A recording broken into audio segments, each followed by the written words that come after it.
आप देख रहे हैं दिल्ली अप टू डेट।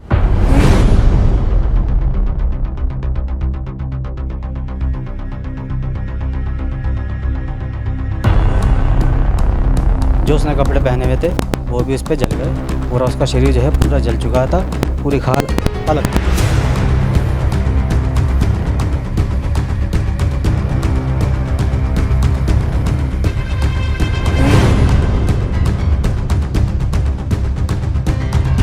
कि यहाँ जितनी भी लापरवाही है सारी डॉक्टर की लापरवाही है। एक बच्चा जला हुआ है, गर्मी हो रखी है, कैसे तड़प रहा है वहाँ पर, और उसके बावजूद भी कोई डॉक्टर रिस्पॉन्स ही नहीं दे रहे वहाँ से।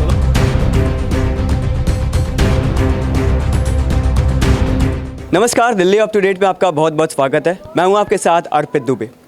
हमने बचपन में ये बात ज़रूर सुनी होगी अपने माँ बाप के मुंह से कि माचिस से मत खेलो, कोई बड़ा हादसा हो सकता है। इसी वक्तव्य को सही साबित करते हुए हम आपके सामने एक ऐसा ही मामला लेकर सामने आए हैं। इस वक्त हम मौजूद हैं न्यू राजीव गांधी नगर इलाके में, जहाँ से एक मासूम को माचिस के साथ खेलना इतना महंगा पड़ा कि उसके भाई की मृत्यु हो गई। आप मेरे पीछे देख सकते हैं, यही वो पूरा इलाका है, यही वो पूरी जगह है जहां पर मासूम की मृत्यु हुई थी।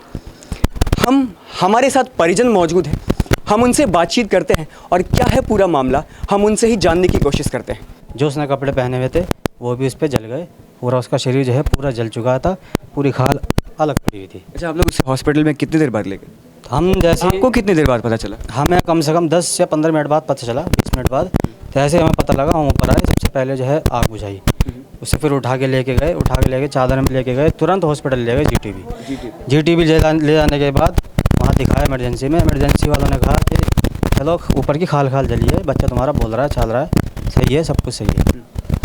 तो उन्होंने पट्टी वट्टी को क्रीम व्रीम लगानी थी, लगा दी। टैबलेट वगैरह जो भी दी और नहीं दी पता नहीं, वो उन्हें पता होगा। तो उन्होंने कहा कि इसे बंद वार्ड में ले जाओ, इमरजेंसी का जो बच्चे का जो वो होता है ना, बच्चे की इमरजेंसी, उसमें ले जाओ। वहाँ ले गए। वहाँ ले आने के बाद सिर्फ उन्होंने वहाँ रख दिया उसे ले जाके, सिर्फ मुँह पे ऑक्सीजन लगाया और कुछ नहीं करा। बस वो 3 घंटे तक के पड़ा रहा, कोई डॉक्टर नहीं आया। कई चक्कर लगाया डॉक्टर के पास, डॉक्टर ने धमका के कहा कि मास्क लगा के आओ और ये करके आओ, वो करके आओ। वो अपने स्टाफ रूम में बैठे हुए चाय नाश्ता करते रहे। हाँ, बाद के जो डॉक्टर थे, वे जो वहाँ के डॉक्टर थे वो तो नर्स थे वगैरह, तो वो अपना काम कर रही थी। जो मेन डॉक्टर थे जिन्हें आके देखना चाहिए था, उन्होंने देखा नहीं एक बार आके। अब हम कितनी बार वहाँ गए, 5-6 बार गए, उन्होंने हर बार हमें वापस भेज दिया। वापस भेजने के बाद जब बच्चा बिल्कुल 3-4 घंटे के बाद आखिरी सांस लेने लगा, तब एक वहाँ के डॉक्टर आए। उन्होंने जो है पुशअप करना शुरू कर दिया, दिल को, सीने को पुशअप करना शुरू कर दिया। बच्चा बिल्कुल फिर उस पर जो है उससे ऑक्सीजन से वो लगाई उस पर। फिर उसके बाद मशीन लगाई हार्ट रेट बीपीएम की। उसके बाद बीपीएम में कोई रिस्पांस नहीं आया, हार्ट रेट में कोई रिस्पांस नहीं आया। बच्चा बिल्कुल ख़त्म हो चुका था। के बावजूद भी झूठी तसल्ली देते रहे कि अभी बच्चा है, वो ईसीजी करेंगे, वो करेंगे, लेकिन बच्चा एक्सपायर हो गया था। वो हमें दिख गया था कि बच्चा लापरवाही है सर पूरे अस्पताल प्रशासन के इसमें। सर, हमने जो वहाँ पे वार्ड में बंदे डॉक्टर थे, उन्होंने बोला कि आप जाओ, उनको सर्जन की ज़रूरत थी बच्चे को। हम गए, 4 से 5 बार गए, हमारी कोई कंप्लेंट नहीं ली गई वहाँ पर, मतलब कोई रिस्पॉन्स नहीं दिया हमारी बात का। बोले कि आ रहे हैं। 4 से 5 बार गए, वो बच्चा एक्सपायर कर गया जब तक। उसके बाद हम सीएमओ के ऑफिस जाते हैं, सीएमओ के ऑफिस जाके देखते हैं कि सीएमओ का ऑफिस भी लॉक पड़ा है। मैंने फ़ोटो पिक किया था वहाँ पर। वार्ड वाले डॉक्टर ही बोल रहे हैं कि आप जाओ, उन्हें सर्जन को बुला के लेकर आओ। ये रहा, ये भी लॉक था। और वहाँ पर जाके देखा हमने तो वहाँ पर कोई डॉक्टर नहीं था। डॉक्टर वो जो वार्ड में थे वो बोल रहे हैं कि आप जाओ, सर्जन को बुला के लेकर आओ। उन्होंने फ़ोन भी किए वहाँ पर। जो वार्ड वाले बंदे थे, वो डॉक्टर थे, वो सही थे, वो ट्रीटमेंट ले रहे थे, लेकिन जो सर्जन की तरफ से गलतियाँ हुई हैं, वहाँ से कोई बंदा कोई रिस्पॉन्स नहीं दिया वहाँ पर, ना कोई आया वहाँ से। 3 घंटे तक मासूम को बेड पर पड़ा रहा, उसको कहीं और रेफ़र नहीं किया डॉक्टरों ने? नहीं सर, कुछ नहीं। और ना ही डॉक्टर देखने आए, एक बार देखने के लिए आए।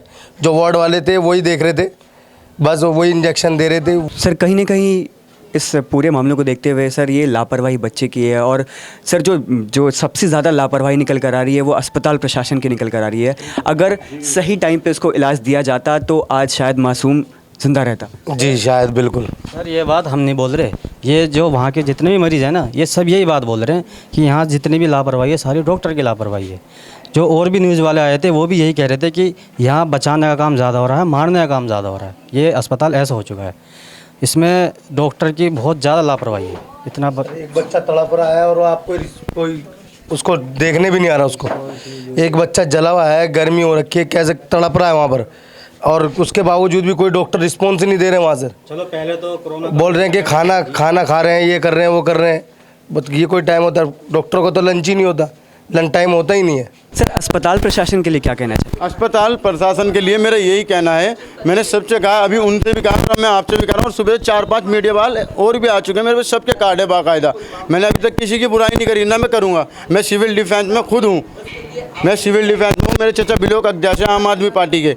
मैंने किसी से फ़ोन नहीं करवाया, किसी से कुछ नहीं करवाया। मैंने एक भी बार किसी नर्स से, अगर भैया जी हम तुम जानते हो स्टाफ वाले हम कितनी प्यार से हमारी लैंग्वेज ट्रेनिंग दी जाती है हमें। हमने कभी हम ये भी सुनते थे ना कि पहले कि अगर किसी की गांव में तबीयत खराब है और वो ज़्यादा गिरिया करता था, हमारे आगे रोता था, मैं शिया कौम से हूँ, मैं ये कह रहा हूँ, तो मैं उसे यही सलाह देता कि भाई दिल्ली से अच्छे कहीं अस्पताल नहीं है। लेकिन इन लोगों ने, इन साथियों ने, हमारे भाइयों ने ये हमारा मुंह बंद कर दिया। एम्बुलेंस कोई सरकारी सुविधा नहीं है, अन्य सरकारी अस्पताल है तो एम्बुलेंस गवर्नमेंट को देनी चाहिए। हम 600 रुपये दिखाए, एम्बुलेंस वाले का नंबर भी है हमारे पास, कार्ड भी देके क्या वो बाकायदा, उनने 800 रुपये मांगे, फिर भी उनने हमारे पे तरस खाया। जो बात है रामवीर नाम था उस एम्बुलेंस वाले का, उनने हमारे से 600 रुपये लिए। सर जैसे कि अभी आपने बताया कि जीटीबी जो हॉस्पिटल है सर, वहाँ पर ऐसी घटना इसके पहले भी हो चुकी है क्या? इसके पहले भी ऐसा कुछ हो चुका है वहाँ पर? मतलब अक्सर मेरे वालिद हैं, मैं आपको अस्पताल के कागज़ भी दिखाऊंगा, मोहम्मद काजिम, लेकिन उनका तो खैर उन्होंने ये बताया था कि इनके फेफड़ों में दिक्कत है। अच्छे खासे मैं अपनी गाड़ी में बिठा के उन्हें छोड़ के आया हूँ, 1 घंटे बाद उनका भी। फिर मेरी दादी का देहांत हुआ अभी 2-2.5 साल पहले, उनका भी है। तो कहाँ तक के हम अपनों को मारेंगे? इससे अच्छा तो हम खुद ही जहर दे देंगे अपनी फैमिली को। तड़प तड़प के मरता देखेंगे तो क्या गुजरी होगी उस माँ पे, ये बताओ आप, क्या गुजरी होगी रिश्तेदारों पे जो हारे था। क्या है रात को आना इतनी दूर से 200-250 किलोमीटर का सफ़र होता है, थाने के और अस्पतालों के चक्कर हम कटवा रहे हैं, ये अच्छी बात थोड़ी है। कहीं ना कहीं इस पूरे मामले को देखने के बाद ये समझ में आता है कि ये खेल में एक बड़ा हादसा हो गया है। परिवारजनों से बातचीत करके हमें ये पता चला कि किस तरीके से जो अस्पताल प्रशासन है उसने बच्चे का सही समय पर इलाज नहीं किया, जिसके कारण उस बच्चे की मृत्यु हो गई। दिल्ली अप टू डेट समाचार पत्र की टीम आपसे विनम्र अनुरोध करती है कि आप अपने बच्चों के सामने माचिस और आग का प्रयोग कम से कम करें, क्योंकि बच्चे वही सीखते हैं, वही जानते हैं जो आप उनके सामने करते हैं या आप उनके सामने बोलते हैं। अगर आप अपने बच्चों के सामने माचिस का प्रयोग ज़्यादा से ज़्यादा करेंगे तो वो भी उसे खेल में लेंगे और इस तरह के हादसे हो जाएंगे। अगर आप इन परिवारजनों की मदद करना चाहते हैं तो इस वीडियो को ज़्यादा से ज़्यादा शेयर करिए, ताकि अगर ऐसा कोई भी हादसा होता है तो जीटीबी जो हॉस्पिटल है उन तक ये वीडियो पहुंचे और वो मासूमों की जल्द से जल्द इलाज करने की कोशिश करें। और इसी तरह अप टू डेट रहने के लिए देखते रहिए Delhi up to date. Bureau report, Delhi up to date.